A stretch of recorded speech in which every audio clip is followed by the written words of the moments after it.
हनुमान जी की मृत्यु भी हुई थी, मगर कैसे फिर से वो जिंदा हुए। दोस्तों, रामायण में हनुमान जी की वीरता की कहानी का जिक्र हर जगह मिलता है। हनुमान जी को भगवान शिव का ही अंश अवतार और चिरंजीवी भी कहा गया है। भगवान राम ने सृष्टि के अंत तक हनुमान जी को पृथ्वी पर सहशरीर रहने का वरदान दिया था, लेकिन उड़िया भाषा की विलंका रामायण में जो 15वीं शताब्दी में सारला दास द्वारा विरचित ओडिया महाकाव्य है, जिसमें बताया गया है कि हनुमान जी की मृत्यु उनके जीवन काल में ही हो चुकी थी, लेकिन 6 महीने मृत्यु के बीत जाने के बाद हनुमान जी फिर से जीवित हो गए थे। इस कथा के अनुसार एक बार प्रभु राम विलंका राक्षस राज सहस्रीरा के वध के लिए गए होते हैं, लेकिन कई दिनों तक जब श्री राम वापस नहीं लौटे तो माता सीता काफी परेशान होती है और हनुमान जी को उनका पता लगाने के लिए भेज देती है। हनुमान जी श्री राम की खोज में विलंका पहुंचते हैं। वहाँ राक्षस राज की परेशानी देखकर वह समझ जाते हैं प्रभु राम विलंका में ही है,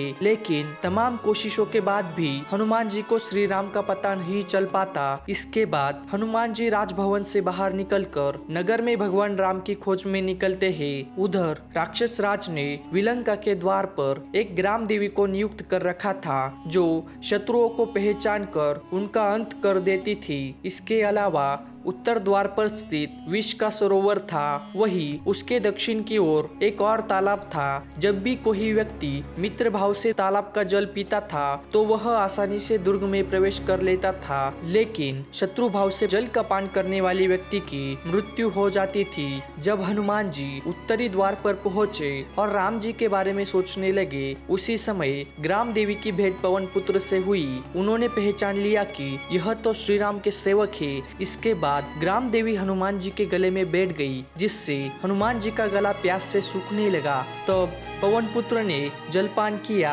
और जल ग्रहण करते ही उनके पूरे शरीर में विष फैल गया और वही हनुमान जी ने अपने प्राण त्याग दिए। काफी दिन बीत गए, भगवान राम का भी कुछ पता नहीं चल पा रहा था और अभी पवन पुत्र भी गायब थे। ऐसे में सभी देवताओं ने पवन देव से पूछा कि आपका पुत्र कहाँ है। तब पवन देव भी काफी परेशान हुए। इसके बाद सभी देवताओं ने हनुमान जी को ढूंढना शुरू किया तो बृहस्पति देव ने बताया कि हनुमान जी की विलंका में ही मृत्यु हो चुकी है। इसके बाद वायुदेव दुखी हो गए। उनका क्रोध इतना बढ़ा कि उन्होंने सृष्टि में वायु का संचार रुका दिया, जिससे सभी जीवों के प्राण संकट में आ गए। यह स्थिति देखकर सभी देवताओं ने वायुदेव से कहा कि वह सभी उनके पुत्रों को जीवित कर देंगे, लेकिन वह अपना क्रोध शांत कर ले। इसके बाद सभी देवता विलंका गए और अमृत वर्षा और संजीवनी मंत्र से हनुमान जी को पुनर्जीवित कर दिया। इस तरह हनुमान जी 6 माह के बाद फिर से जीवित हो उठे। दोस्तों, इस कथा के बारे में आप क्या सोचते हैं, नीचे कमेंट करके जरूर बताइए। इसी के साथ ऐसे ही अमेजिंग वीडियो के लिए हमारे चैनल को सब्सक्राइब करें।